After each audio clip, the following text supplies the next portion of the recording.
The sun was just beginning to rise over the scorching tarmac of Kamra Air Base in Pakistan, casting long shadows across the sleek bodies of JF-17 Thunder and J-10C fighter jets parked like silent predators. Engineers moved with purpose. Ground crews stood in perfect formation, but all eyes turned skyward as a diplomatic aircraft descended, a flag not of China, Russia, or America, but of Burkina Faso. As the wheels touched down and the engines cooled, the doors opened to reveal a delegation that few had expected. Led by President Ibrahim Traoré, the African leader who has become a lightning rod for Pan-African defiance, stepped onto Pakistani soil with the poise of a man not just buying jets, but reshaping geopolitics. This isn't just a weapons deal, it's a warning to the West, to former colonizers, to anyone still underestimating Africa's rise. Cameras flashed, Secret Service agents scanned rooftops, but what no one could miss was the unmistakable tension in the air.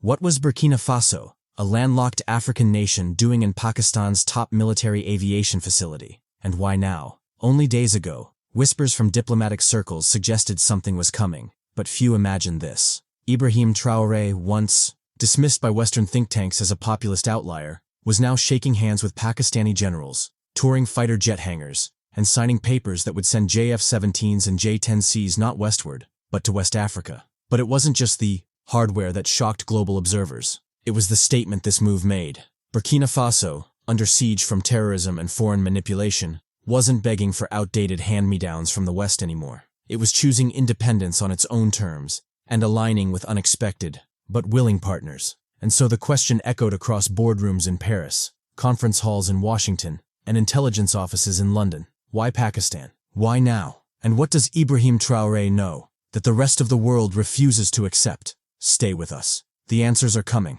and they'll shake more than just airspace. For months, perhaps even years, the skies above Burkina Faso had told a troubling story. As President Ibrahim Traoré took the reins of leadership, he inherited more than just a fragile democracy. He inherited a battlefield in the sky. Armed insurgents moved freely across borders. Smuggled weapons arrived, by air and land. And worse, when his forces called for backup, the skies remained eerily silent. Burkina Faso's air force, built on aging Soviet-era helicopters and a handful of fixed-wing aircraft, lacked the modern air dominance needed to control its own territory. In key regions like Soum and Oudalan, enemy drones and mercenary aircraft moved unchallenged. The West had promised assistance. France, in particular, had pledged air support through Operation Barkhane. But what Traoré saw on the ground told a different story. They promised us security, he once told a private gathering of Pan-African military leaders, but delivered dependency. French Mirage jets flew overhead,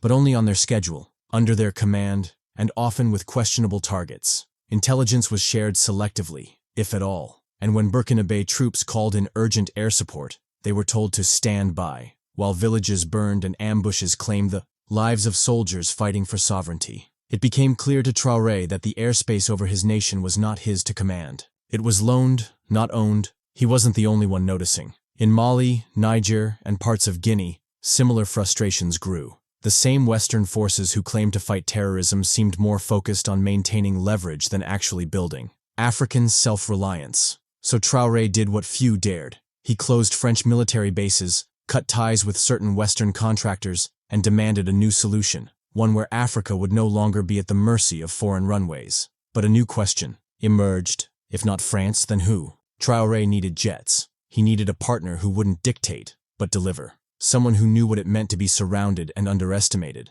That's when his eyes turned east. Not to Europe, not even to Russia this time, but to Pakistan. Nation with its own long, painful history of resisting Western dominance. And with that, the shift began. Not just on the ground, but in the skies above. When President Ibrahim Traoré began scouting for a true air defense partner, one that could deliver not just hardware but respect, many expected him to look north, perhaps toward China, or further deepen his military alliance with Russia. But instead, the most unexpected call came from the east, Pakistan. To the untrained eye, it seemed like an unlikely choice. But for those who understand geopolitics and military resilience, it made perfect sense. Pakistan has long walked the tightrope between great powers, navigating U.S. alliances, Chinese investments, and regional rivalries, yet somehow retaining its sovereignty. More importantly, it built a defense industry not just for prestige, but for survival. At the heart of this reputation stands the JF-17 Thunder, a multi-role fighter co-developed with China, but tailored and perfected by Pakistan's own engineers. The aircraft had already proven itself in combat, standing toe-to-toe with more expensive Western models. Fast, versatile, and cost-effective, it was exactly what a country like Burkina Faso needed. And then there was the J-10C, a fourth-generation powerhouse with capabilities that rival some of NATO's best. Pakistan's acquisition of these jets showed the world that Islamabad wasn't just buying, they were building. They understood war, they understood diplomacy, and they knew what it meant to be squeezed by global powers and still stand tall. Back channel. Communications began discreetly. Intelligence couriers between Ouagadougou and Islamabad moved without making headlines. Pakistan's defense attaché in West Africa met quietly with Burkinabé military advisors. A message was sent. We don't see you as a client, we see you as a partner. But what truly sealed the bond was a shared memory, a history of resisting Western pressure. Both nations had seen sanctions. Both had been called unreliable. Both had been told what weapons they could or could not have. Traoré saw in Pakistan a mirror, a country forced to defend its sovereignty against the odds, yet still standing. And so the blueprint was drawn, a joint defense dialogue, followed by a private demonstration of Pakistani air power, attended by hand-picked Burkinabé generals. What they saw on the runway near Kamra Air Base left no doubt. Burkina Faso's skies were about to change, and the world would soon know why Traoré chose Pakistan. The winter air in Rawalpindi was crisp, but inside the secure wing of Pakistan's air headquarters, the atmosphere was electric. Under tight secrecy, a Burkinabé delegation led by Defense Minister Colonel Issa Zida arrived quietly, escorted by unmarked vehicles straight from Chaklala Air Base. No red carpet, no press, just steel-eyed soldiers and closed doors. President Ibrahim Traoré had instructed them with a simple mission: return only if they see us as equals. Inside the walls of the high-security complex,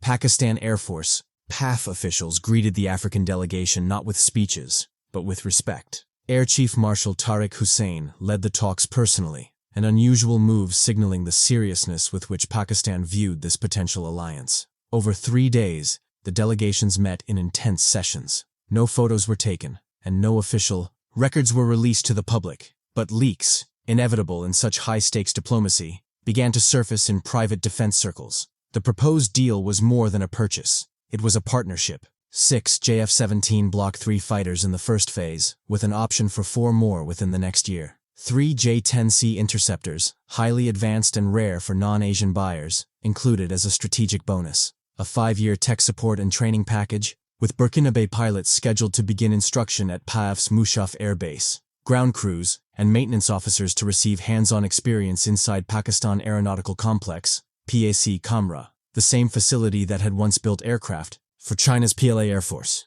But that wasn't all. Pakistan also offered a customized radar jamming module developed for regional defense needs, something it had never shared outside select allies. For Traoré's military, it was not just a game-changer, it was a signal that Pakistan saw them as more than customers. They were fellow survivors in a world of strategic manipulation. Burkinabé officials were reportedly stunned, not by the technology, but by the attitude. There were no veiled conditions, no democracy compliance clauses like those attached to Western arms deals. Just a firm handshake and a quiet promise: we train our allies, we don't police them. By the end of the 3rd day, the outlines of a historic deal were drawn. One Pakistani commander reportedly said, "This is not just about jets. It's about making sure no one dictates to you from the sky again." And in a classified cable back to Ouagadougou, one line from the defense minister's report stood out: "Mr. President, they are ready, and so are we." Thousands of miles away from Rawalpindi, in the secure situation room of Langley, Virginia,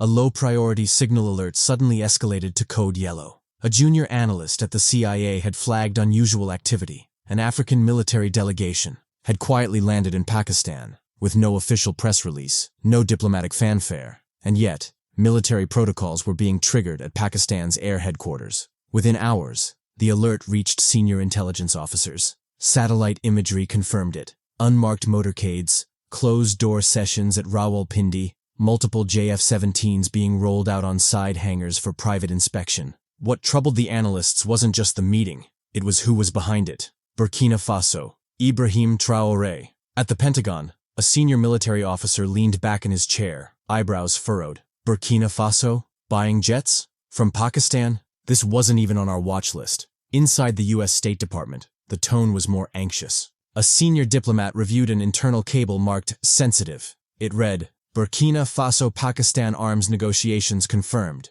Estimated transfer, 610 aircraft. Tech sharing likely. Training underway. Source, SIGINT Intercept Islamabad. Silence fell over the room. Then someone asked the question everyone was thinking. Is Traoré forming an African defense bloc? Without us? By the following morning, internal discussions had begun across the Defense Intelligence Agency, DIA, and NATO liaison desks. The concern wasn't only about aircraft, it was about precedent. If Traoré could sidestep Western military dependencies, others might follow. If he could get jets, tech, and training without IMF strings or US conditionality, then the old order was in trouble. Washington's conclusion was chilling. He's not just buying planes, he's declaring independence, and he's not doing it alone. Within 24 hours of the leaks, the world woke up to headlines that shook the traditional military order. Burkina Faso breaks military tradition, signs jet deal with Pakistan. Ibrahim Traoré's new fighter fleet, a shift in Africa's power balance. West caught off guard by sudden African-Pakistani defense pact. Major Western media outlets scrambled to cover the story, their anchors visibly uneasy. On CNN, a panel of ex-diplomats debated the implications. This is unprecedented, one said. A non-aligned African state bypassing traditional Western suppliers, turning to Pakistan? It's not just a defense deal, it's a diplomatic earthquake. In Paris, French military analysts expressed disbelief. We spent years embedding, training forces in Burkina Faso. Traoré just rewrote the rules. Meanwhile, in African cities, the mood couldn't have been more different. From Kampala to Kinshasa, Dakar to Dar es Salaam, African youth took to social media in celebration. This is how you reclaim sovereignty. No more colonial strings. Fly, Captain Traoré. Pakistan delivers what France never could. Memes of JF-17s flying over Ouagadougou flooded Instagram and TikTok. Animated edits showed Traoré walking away from a made-in-France fighter jet and turning toward a thunderous Pakistani-made plane labeled "No Strings Attached." ECOWAS released a carefully worded statement. While regional stability remains our collective responsibility, each nation has the right to pursue defense partnerships. China issued a short but telling message. Sovereignty respected is sovereignty protected. Behind closed doors, French defense officials called it a betrayal. They weren't just losing influence in Burkina Faso. They were watching their strategic grip on West Africa slip. And while the West raged and analysts speculated, one thing was certain. Ibrahim Traoré had thrown a stone into still waters, and the ripples were turning into waves. The morning air in Islamabad was cool and clear, the Margala Hills in the distance casting a calm silhouette over the city. But inside the sprawling compound of the Pakistan Aeronautical Complex in Kamra, history was about to be written. Rows of dignitaries, military officers, and journalists from around the globe filled the ceremonial grounds. At the center, two fighter jets stood parked under white canopies, the sleek JF-17 Thunder and the formidable J-10C, both adorned with miniature Burkinabé and Pakistani flags. Then came the moment. A long black convoy rolled through the gates, and as the doors opened, President Ibrahim Traoré stepped out, wearing a tailored traditional Burkinabé robe. By his side, high-ranking defense officials from both Burkina Faso and Pakistan moved in unison toward the podium. The military band struck up a unique blend of African drums and Pakistani brass, symbolizing the merging of two proud, resilient nations. As Traoré approached the stage, camera shutters clicked in rapid succession. Pakistani Defense Minister General Saifullah Khan began first. "Today," he declared, "we do not just sign a contract, we cement a brotherhood." President Traoré represents the face of a sovereign Africa, bold, decisive, and unafraid. Pakistan is proud to stand by his vision. Then came Traoré. His tone was measured but powerful. In a world where partnerships are too often masked in dominance, Burkina Faso chooses dignity. Today we do not simply purchase fighter jets. We affirm our right to defend our skies, our land, and our future. The audience erupted in applause. As the final agreements were signed, a symbolic moment followed. A richly woven Burkinabé flag was gently draped across the nose of a JF-17 by two Pakistani cadets and a young Burkinabé military officer. Behind them, photographers captured the image that would soon circle the world. One of Traoré's aides whispered to a reporter, "This isn't just hardware, this is history in motion." After the ceremony, the delegation was taken for a private tour of the production line, where technicians and engineers from both nations were seen discussing cooperation in training and technical transfer. Not only would Burkina Faso receive aircraft, it would also send cadets and engineers for joint programs, establishing long-term defense synergy. That night, as the Pakistani capital lit up in green and gold, one thing was clear. This wasn't just about jets. It was about respect, alignment, and a powerful message to the world. Africa was choosing its allies on its own terms. The deal signed between Burkina Faso and Pakistan wasn't just a handshake and photo opportunity. It was a comprehensive military cooperation pact that could change the face of West African defense. At its core, the agreement includes the purchase of 12 JF-17 Thunder multi-role fighter jets, co-produced by Pakistan and China. These aircraft are equipped with beyond visual range, BVR missiles, smart targeting systems, and advanced radar capabilities, making them a formidable addition to any modern air force. But Traoré's vision extended beyond just owning jets. The contract also includes state-of-the-art flight simulators to be installed in Ouagadougou, enabling continuous pilot training without the need to fly live missions. A full pilot and crew training program, with Burkinabé officers undergoing advanced tactical training in Pakistan over the next 6 months.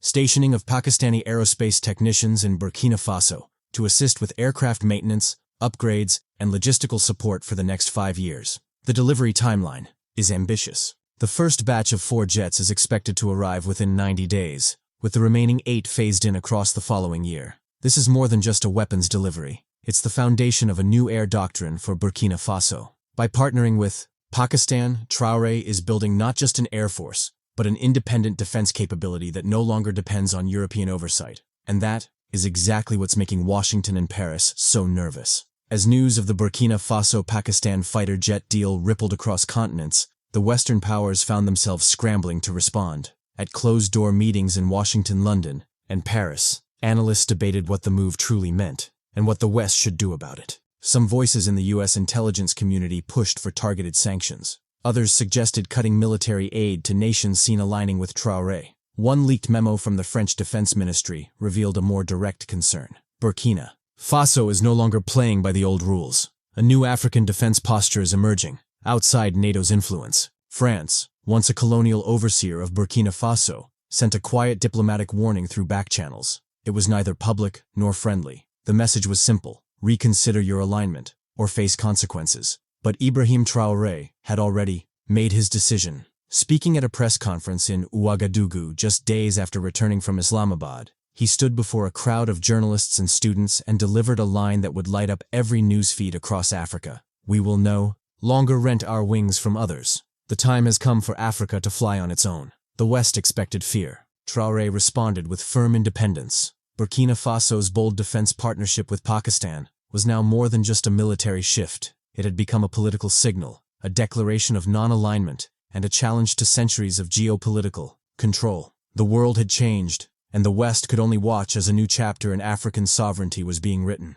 A golden sun hung over the Ouagadougou air base as a sleek silver JF-17 Thunder cut through the sky, its engines roaring with new purpose. On the tarmac below, soldiers stood in formation, eyes raised, pride written across every face. This was not just a test flight, it was a statement. The fighter jet dipped in a ceremonial low pass, its wings tipping in salute. Painted just beneath the cockpit, the flag of Burkina Faso, bold and unflinching. Inside the cockpit sat a young Burkinabé pilot, hands steady on the controls. Trained just months earlier by Pakistani instructors, he represented a new generation, a new doctrine. President Ibrahim Traoré stood quietly beside his defense chief, eyes shaded by his beret, watching history unfold above him. A moment later, the pilot's voice came through on the comms, clear and firm. For sovereignty, for Africa. The aircraft soared higher, slicing into the horizon. Nearby, a group of students waved national flags, chanting the president's name.